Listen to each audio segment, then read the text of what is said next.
नमस्कार मित्रांनो, येणाऱ्या काही भागामध्ये एक जबरदस्त असा ट्विस्ट आपल्याला पाहायला मिळणार आहे. कारण आता रस्त्यावरून जात असताना कामिनी जेव्हा सरू लांबूनच बघते या कामिनीला, तेव्हा सरू इतकी घाबरलेली असते आणि तिच्या मागे मागे मागे पळत असते. सरूला स्वतःचा भूतकाळ आठवलेला असतो आणि या कामिनीने सरूला, राजनला किंवा तिच्या आबांना किती किती टॉर्चर केलं हे सगळं आठवत असतं. म्हणूनच आता तिचा बदला घ्यायचा आहे म्हणून सरू अगदी मागचा पुढचा काहीही विचार करत नाही आणि वेगाने त्या कामिनीच्या मागे धावलेली असते. कामिनीच्या मागे जेव्हा धावत असते तेव्हा ती सगळं काही विसरलेली असते आणि फक्त कामिनीला मारायचं किंवा तिचा बदला घ्यायचा या हेतूने सरू तिच्या मागे मागे धावत असते. हे सगळं कमळी समोर झालेलं असतं आणि सगळं कामिनीचं सत्य कमळीच्या समोर आलेलं असतं. एवढंच नाही तर इकडे सतीश त्यांची सगळी प्रॉपर्टी ऋषी आणि कमळीच्या नावावर करतो आणि मग खरी कहाणी सुरू होते. मालिकेत एक वेगळंच वळण आलेलं आहे. कारण जे सगळं आतापर्यंत रोहित मिळवण्याची धडपड करत होता ते काही न करता ऋषीकडे गेलेलं असतं आणि कामिनी खरी गुन्हेगार आहे हे कमळीच्या लक्षात आलेलं असतं. का तर सरूने तिला ते दाखवून दिलेलं असतं. आत्ता कमळी बळजबरीने अगदी लहान मुलीसारखी समजावत असते. खूप लपून छपून आपल्या हॉस्टेलवर तिने सरूला आणलेलं असतं. कोणाला काही कळालं तर तिला आईला रूमवर ठेवू देणार नाही हे तिला माहिती असतं किंवा तिच्या जीवाला धोका सुद्धा आहे. म्हणून कमळी आणि निंगी अगदी लपून छपून तिला रूमवर आणतात. आता रूमवर आणणं अलाउड नाहीये, फक्त विद्यार्थी आहे तेवढ्यांनाच अलाउड असतं, दुसऱ्यांना कोणाला अलाउड नसतं. त्यामुळे अगदी गुपचूप त्यांनी आणलेलं असतं. कोणाला काहीही कळू नये यासाठी त्यांनी अगदी काळजी घेतलेली असते. तरी सुद्धा या अनिकाच्या ज्या मैत्रिणी असतात ना त्या इतक्या विचित्र असतात की सारखं कमळी आणि निंगीवर त्यांचं काहीही करून लक्ष असतंच. त्यातल्या त्यात आता सरू आली म्हणल्यावर कमळी आणि निंगीची गडबड उडते. इकडे तिकडे जाणं, काही आणणं, काही नेणं, काही ना काहीतरी यांचं कंटिन्युअसली चाललेलं असतं. त्या मुलींना शंका येते आणि त्या मुली बरोबर कमळी आणि निंगीच्या रूमवर लक्ष ठेवून असतात. जरी रूमचा दरवाजा लावलाय तरी काहीतरी वेगळा आवाज येतो. 2 व्यक्ती सोडून 3 व्यक्तींचा आवाज येतो. वेगवेगळे काही ना काहीतरी बदल हिला सतत जाणवत असतात. त्या मैत्रिणी डायरेक्ट म्हणतात की काहीतरी आहे पण या पोरी लपवतात. ते लॉक वगैरे लावतात आणि मग बाहेर जात असतात. आता कमळी आणि निंगी सतत रूमवर असल्यामुळे या लोकींना दोघी तिघींना आतमध्ये जाणं अशक्य असतं. त्या आता एक काम करतात आणि जरा आयडियाच लढवतात. लपून छपून जाण्यापेक्षा डायरेक्ट समोरासमोर जाऊ की, म्हणून त्या आता डायरेक्ट अनिकाला सांगतात की कमळीच्या रूममध्ये काहीतरी गडबड आहे, काहीतरी विचित्रपणा चाललाय पण आम्हाला समोर जाता येत नाहीये.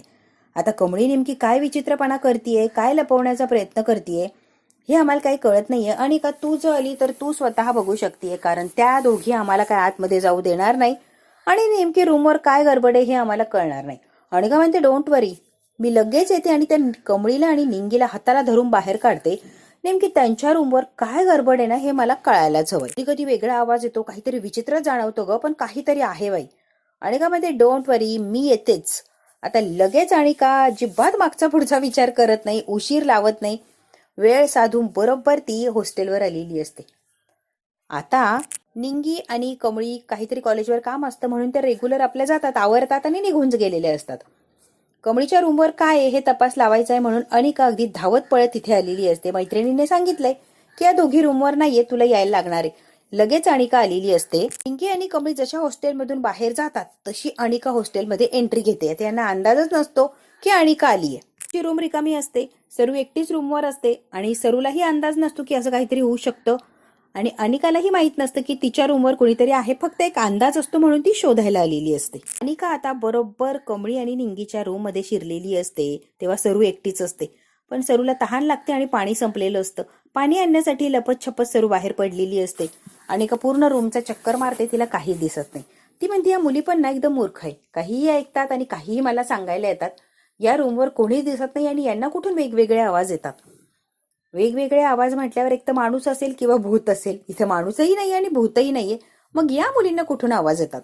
आणि का आता ते विचार सगळे डोक्यातनं काढते आणि माघारी वळते. जशी माघारी वळते तशी ती समोर बघते ते सरूला आणि सरू घाबरलेली असते की माझ्या पोरींना मारण्यासाठी, माझ्या पोरींच्या रूमवर चोरी करण्यासाठी नेमकी कोण आलंय आणि इथे येण्याचं कारण काय. सरू अगदी रुद्ररूप धारण करते, चाकू काठी हातात घेते, ते डोक्याला कपडा वगैरे गुंडाळायला अगदी विचित्र अशी दिसत असते आणि अनिकाच्या मागे ती डायरेक्ट धावलेली असते की माझ्या पोरींना मारण्यासाठी आली होय आणि आम्ही नसताना आमच्या रूमवर काय करतीयस. आता मात्र या अनिकाची इतकी फजिती झालेली असते की जेव्हा सरूला समोर बघते तेही इतक्या विचित्र अवस्थेत की अनिकाला काही सुचतच नसतं काय करावं आणि काय नाही. ती म्हणते ही कमळीची आई तर मेली आहे आणि मेलेली माणसं परत कधी दिसतात, जेव्हा ती भूत बनतात. आता ही भूत बनली म्हणून तर मला दिसते ना. ती आता मागचा पुढचा विचार करत नाही आणि डायरेक्ट पळतच सुटलेली असते. भूत भूत भूत भूत. हॉस्टेलच्या डायरेक्ट रोडवर गेलेली असते ती आणि रोडच्या मधोमध जाऊन भूत भूत म्हणते आणि जोरात अशी चक्कर येऊन खाली कोसळते. अनिका आता चक्कर येऊन खाली कोसळली आहे, त्यामुळे तिच्या मैत्रिणी घाई करतात आणि तिला लगेच डॉक्टरांच्याकडे घेऊन जातात. कारण अनिका अचानक कशी चक्कर येऊन पडली आणि ती फक्त भूत भूत भूत असंच ओरडत असते. त्या घाबरतात, इतक्या घाबरतात आणि तेवढीच अनिका सुद्धा घाबरलेली असते. भूत भूत म्हणून ओरडू लागते आणि चक्कर येऊन पडते. तर तिचं हे चक्रच चाललेलं असतं. सरू असं काही बघते. सरूला अशा अवस्थेत बघून अनिका अगदी वेडीपिशी झालेली असते. तसंही सरूचा जो अवतार असतो तो वेड्यासारखाच असतो, अगदी भूतासारखीच ती दिसत असते. त्यात ह्या वेड्या अनिकाने तिला बघितलं. तिने पक्क मनाशी ठरवले की भूत आहे आणि काहीतरी इथे गडबड आहे. चक्कर येऊन बिचारी पडते आणि सरू आता पटकन तिच्या रूमवर निघून आलेली असते. अनिका जरा शुद्धीवर येते तेव्हा कामिनी आणि रागिनी म्हणतात, अनिका बाळा काय झालंय? अगं ती कमळीची आई मेली ना, ती भूत बनून आली आणि ती माझ्या माघारी लागलीये, त्यामुळे मला भीती वाटतीये. आता कामिनी आणि रागिनीच्या पायाखालची जमीन हदरते की ती सरू भूत बनून परत आलीये, म्हणजे मेल्यावर सुद्धा तिने पिच्छा सोडला नाहीये. आणि कामिनी म्हणते की ती पहिले माझा गळा पकडणार, कारण तिला मारणारी दुसरी तिसरी कोणी नसून मी आहे. ती कुणाला काही त्रास देणार नाही आणि माझा गळा पकडणार. जशी अनिका वेडीपिशी झालीये तशीच आता कामिनी सुद्धा वेडीपिशी झाली, कारण तिने जे पाप केलंय ते समोर आलेलं असतं. तिने इतकी हादरलेली असते की तिला ते स्वप्न पडतच असतं की सरू परत आलीये, माझा गळा पकडते. ती म्हणते हे सत्य आहे आणि हे आता होणारच. मी काय वाचत नसते. काही झालं तरी ती सरू मला जिवंत ठेवणार नाही हे नक्की आहे. माझ्या अनिकाला सुद्धा तिने पकडायचा प्रयत्न केलाय.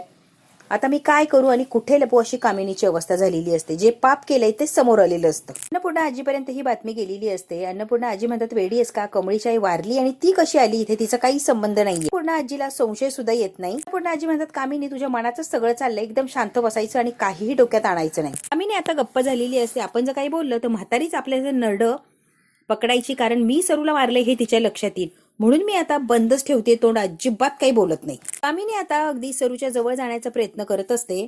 एक दिवस कमळी आणि सरू अशाच मंदिरात चाललेले असतात. समोरून कामिनी चाललेली असते गाडीतून. सरू तिला पाहते आणि सर्व भूतकाळ तिला परत आठवलेलं असतो. ही अगदी वेड्यापिसासारखी करायला लागते की ही बाई सारखी सारखी काय येते आमच्या समोर. या बाईला मी सोडणार नाही. या बाईनेच माझं घर जाळलंय आणि माझ्या आयुष्याची राख रांगोळी केली. दुसरं तिसरं कोणी नसून ही बाई आहे. हिनेच माझा संसार उद्ध्वस्त केला. मला मुलीला मारण्यासाठी खूप वेळा प्रयत्न केला. ही बाई मला परत दिसली तर मी तिला सोडणार नाही. मी तिला मारून टाकणार. सरू अगदी वेडीपिशी झालेली असते आणि त्या कामिनीच्या गाडीच्या मागे मागे पळत असते. निंगी कमळी सरूला मागे ओढण्याचा प्रयत्न करतात, थांबवण्याचा प्रयत्न करतात, पण ती काय शांत बसत नसते. कोण आहे आणि काय करते मला सांगायलाच हवंय. सांगा बरं पोरींनो, ती बाई कोण आहे? मी गाडीच्या आत बसलेली असते. कमळी म्हणते, आई एवढी वेड्यासारखी का करते? म्हणून कमळी आतमध्ये डोकते तर काय समोर कामिनी असते. कमळी म्हणते, म्हणजेच कामिनीचा आणि आईचा काहीतरी संबंध आहे आणि कामिनीला बघितलं की हिच्या डोळ्यात अगदी रक्त उतरतं. कामिनीने काहीतरी हिला नक्की केलंय म्हणून ही कामिनीला बघितलं की अशी वेड्यासारखी वागते. कमळीच्या आता बऱ्याच गोष्टी लक्षात आलेल्या असतात. कमळी एक आयडिया लढवते. कामिनीचा फोटो दाखवते आणि सरूकडून माहिती विचारते की ही बाई कोण आहे आणि हिला बघितल्यावर तू अशी का वागतेस? तेव्हा सरूला सगळं काही आठवतं आणि ती म्हणते, ही बाई एक नंबरची घाणेरडी आणि विषारी विकृत बाई आहे. काहीही करू शकते आणि कोणत्याही थराला जाऊ शकते. वडिलांबद्दल आणि या बाईबद्दल नेमकी काय माहिती तुला की एवढी तू घाबरते या बाईला आणि तिला मारण्यासाठी तिच्या मागे पळते? सत्य जाणून घ्यायचंय. जे काय असेल ते खरं खरं मला सांग प्लीज. ही कामिनी का त्रास देत असेल किंवा राजन काकाचा आणि हिचा काय संबंध? आता कमळीला कळतच नाही की राजनच्या मागे ही का धावते आणि राजनला कशासाठी ही प्रोटेक्ट करण्याचा प्रयत्न करते. कामिनीला आता कळालेलं असतं की अनिका रूमवर आली होती आणि तिने सरूला बघितलंय रूमवर आणि भूत भूत करत ते अख्ख्या कॉलेजभर ओरडत फिरली. म्हणते आता हाच चान्स आहे. त्यांनी तसंही आईला भूतच बनवलंय ना, आता आई भूत बनून आता कामिनीकडून सगळं सत्य वदवून घेणार म्हणजे घेणारच. कमळीने निंगीने बंड्याने प्लॅन केलेला असतो की कामिनीकडून सरूला समोर उभं करायचं भूत आहे म्हणून आणि कामिनीकडून सगळं सत्य वदवून घ्यायचं. कमळीने आता फोन लावलेला असतो. आतापर्यंत कामिनी आजी जे काही गुन्हे केलेत ना, त्या गुन्ह्याची सगळी माहिती माझ्याकडे पुराव्यासकट आणि त्या गुन्ह्याची कबुली देऊ नये असं वाटत असेल तर मी सांगते त्या पत्त्यावर यायचं आणि तिथे गुपचूप येऊन एकटीनेच मला भेटायचं. कामिनी घाबरलेली असते. तिला माहितीये ही मला अडकवणार आणि मला जर अडकवलं तर मला रस्त्यावर यावं लागणार. तेव्हा ती घाबरते आणि घाबरूनच आता कमळी जिथे बोलवते तिथे जायला तयार झालेली असते कामिनी. कोण शत्रू आहे, कोणाचा भूतकाळ आणि कमळीच्या मागे का लागली, सरूला का मारून टाकती आणि राजांचा सुद्धा ती पिच्छा का करती, हे सगळ्या प्रश्नांची उत्तरं जाणून घ्यायची कमळी. अन्नपूर्णाला जर सत्य कळालं तर ती धक्के मारून मला बाहेर काढेन आणि जेलची हवा परत खायला लावेल. म्हणून जो ऍड्रेस आलाय त्या ऍड्रेसवर जाण्यासाठी कामिनी गुपचूप निघालेली असते. निंगीने एक भन्नाट प्लॅन बनवलेला असतो. कामिनीला अडकवायचं आणि तिच्या तोंडून सगळं काही वदवून घ्यायचं. आता सरूसारखी साडी वगैरे नेसलेली असते आणि मुखवटा सुद्धा तयार केलेला असतो. जणू काही कोणी बघितलं तर ही सरूच आहे असं वाटेल. मारलंय, दरीत ढकलून दिलं, मग ही जिवंत कशी. इतकी घाबरलेली असते, एक तर अंधार असतो आणि त्याच सरू समोर म्हटल्यावर कामिनीची अगदी तोतरी वळायला लागते. मी मारलंय, मग तू माझ्या समोर कशी आली, ही पटकन बोलून जाते कामिनी. आता कमळीला हळूहळू गोष्टींचा उलगडा व्हायला लागतो. मुलीला म्हणजे कमळीला मारायचं होतं, पण मी चुकून तुलाच लागलं आणि तू जरी मेली तरी चांगलीच गोष्ट आहे ना माझ्यासाठी. माझ्या मुलीच्या आयुष्यातला काटा गेला. तिने ठरवलेलं असतं की असं तिला घाबरवून ठेवायचं आणि हिच्या तोंडून सगळं काही वदवून घ्यायचं. कामिनी जे काही लपवतीये किंवा आतापर्यंत जे कारनामे केलेत ते जे समोर आणायचे असेल तर आपल्याला असंच करायला लागणार. सरूचं रूप धारण करायला लागणार आणि सगळ्या गोष्टी तिच्याकडून वदवून घ्यायला लागणार. प्लॅन अगदी परफेक्ट केलेला असतो कामिनी आणि निंगीने. कामिनीला अडकवण्यासाठी निंगी आणि कमळीने. आता मात्र कामिनी कडून सगळ्या सत्याचा उलगडा होणार, तिच्याकडून सगळं काही वदवून घेतलं जाणार आणि कमळी मग तिला काय शिक्षा देणार हे बघायचं असेल मित्रांनो, तर बघायला लागणार आहे आपल्याला पुढचा भाग. पुढचा भाग अगदी इंटरेस्टिंग असं असणार आहे. व्हिडिओला लाईक, शेअर, सबस्क्राईब नक्की करायचंय. हा भाग इथेच संपतोय. नमस्कार मित्रांनो.